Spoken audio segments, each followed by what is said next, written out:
¿En qué contexto utilizó Jesús cuando habló de la señal de Jonás?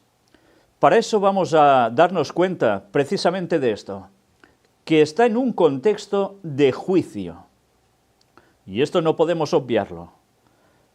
Y vamos a empezar leyendo Mateo 12, del 31 al 42. Ángel va a ser quien nos va a ir haciendo la lectura e iremos deteniéndonos, así va a ser hoy durante todo el día, toda nuestra conferencia, porque haremos comentarios sobre los propios textos. Vamos a empezar.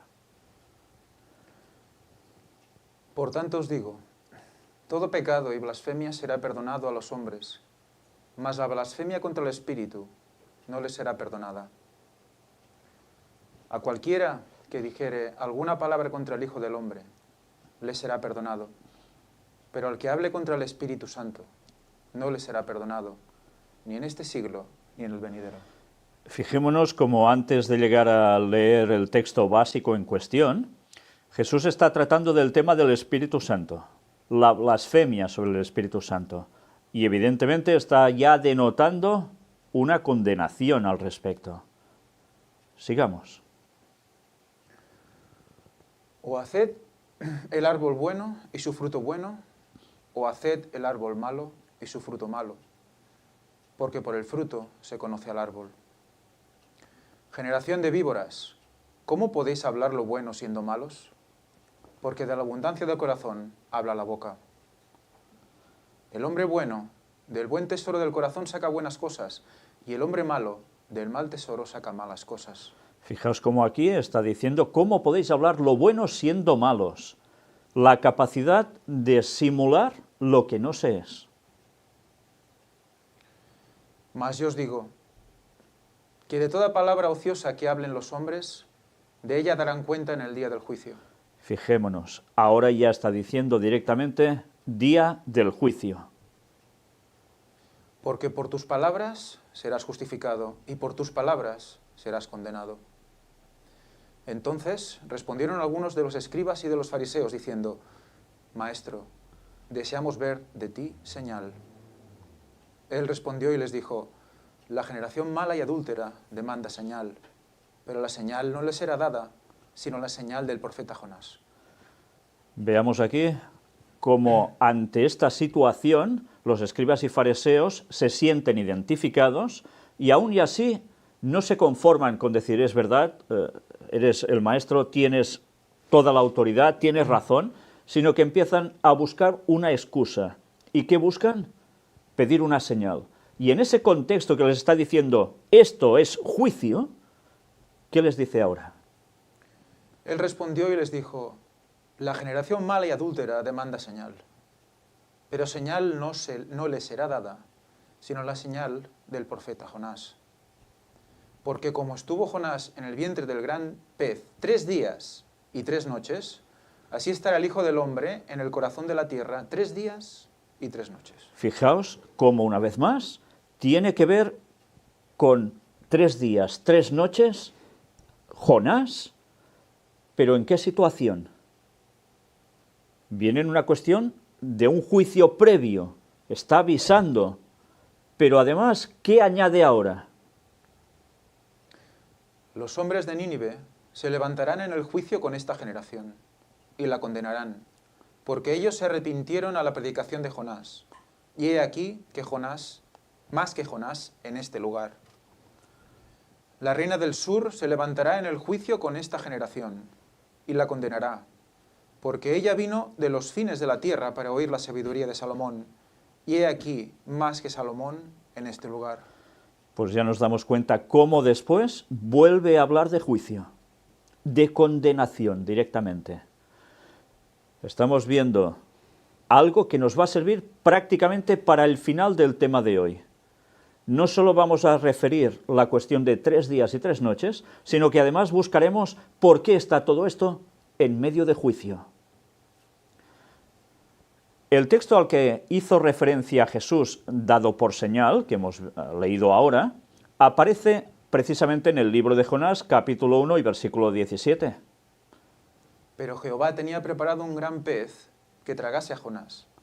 Y estuvo Jonás en el vientre del pez 3 días y 3 noches. Por tanto, Jesús no se está inventando nada, y en el momento en que él expresa este texto, escribas y fariseos reconocen algo del pasado de su propio pueblo. ¿Y lo identifican bien ellos esto? Lo identifican a la perfección, pero aún y así, ¿siguen a Jesús? No, se siguen cerrando por banda. Pero ahora vamos a ver, Jesús utiliza la expresión 3 días y 3 noches. Todas las veces que aparecen versículos relacionados con el día tercero en el Nuevo Testamento son estos, y ahora vamos a verlos. Fijaos bien, toda la relación de el día tercero o el tercer día o al tercer día que aparece en el Nuevo Testamento. Fijaos. Mateo 12:40. Porque como estuvo Jonás en el vientre del gran pez 3 días y 3 noches, así estará el Hijo del Hombre en el corazón de la tierra 3 días y 3 noches. Después, Mateo 16:21. Resucitar al tercer día. Mateo 17:23. Al tercer día resucitará. Mateo 20:19. Al tercer día resucitará. Mateo 26:61. En 3 días. Mateo 27:40. En 3 días. Mateo 27:64. Hasta el tercer día. Marcos 8:31. Resucitar después de 3 días. Marcos 9:31. Resucitará al tercer día. Marcos 10:34. Al tercer día resucitará. Marcos 14:58. El plazo de 3 días. Marcos 15:29. En 3 días. Lucas 9:22. Resucitar al tercer día. Lucas 13:32. Y él les dijo: id a decir a ese zorro, es decir, al rey Herodes: he aquí, echo fuera demonios y hago curaciones hoy y mañana, y al tercer día termino mi obra. texto muy interesante que una vez más nos va a servir para algo que tendremos al fin del tema de hoy. Es realmente impresionante este texto y, bueno, ya veis, ¿por qué lo destacamos entero? Evidentemente porque tiene una connotación que irá mucho más allá de lo que tanta gente ha llegado a pensar durante tantísimo tiempo. ¿Cómo continúan? Lucas 18:33. Al tercer día resucitará. Lucas 24:7. Al tercer día resucitará. Lucas 24:21. Hoy es el tercer día. Lucas 24:46. Resucitar de entre los muertos al tercer día. Juan 2:19. En 3 días lo levantaré. Juan 2:20. En 3 días. Hechos 10:40. Que levantó al tercer día. Primera de Corintios 15:4. Resucitó al tercer día. Fijémonos cómo hay 22 veces en total que aparece este tipo de expresión, de los cuales 20 están en los 4 evangelios, pero los otros 2 aparecen ya en lo que son Hechos de los Apóstoles y la carta Primera de Corintios. Un total de 22 veces. Si nosotros miramos esto así, desde nuestra perspectiva occidental, enseguida pensamos, si no sabemos nada más, está muy claro, son 3 días. Nos lo repite 22 veces, hasta la saciedad. ¿Realmente eran 3 días según nuestro cómputo occidental?